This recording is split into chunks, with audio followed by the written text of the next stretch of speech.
Kepala madunya nggak nampak ya? Oh itu panjang kali ya? Oh masya Allah tuh ha, dah nampak putihnya tuh. Itu tempat madu.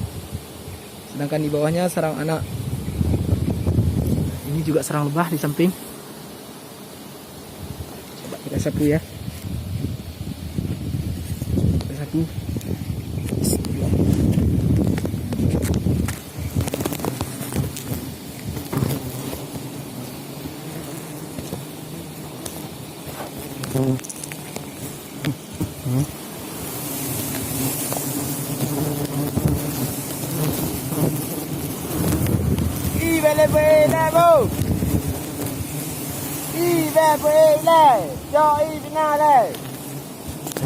Pohon ini memiliki getah yang sangat gatal. Ini madunya. Perhatikan. Nah, ini madunya. Coba perhatikan lebah. Bagusin semuanya. Udah tunggu dulu, kamu kasih lihat madu dulu. Nah ini madu. Ah itu. Coba diperhatikan.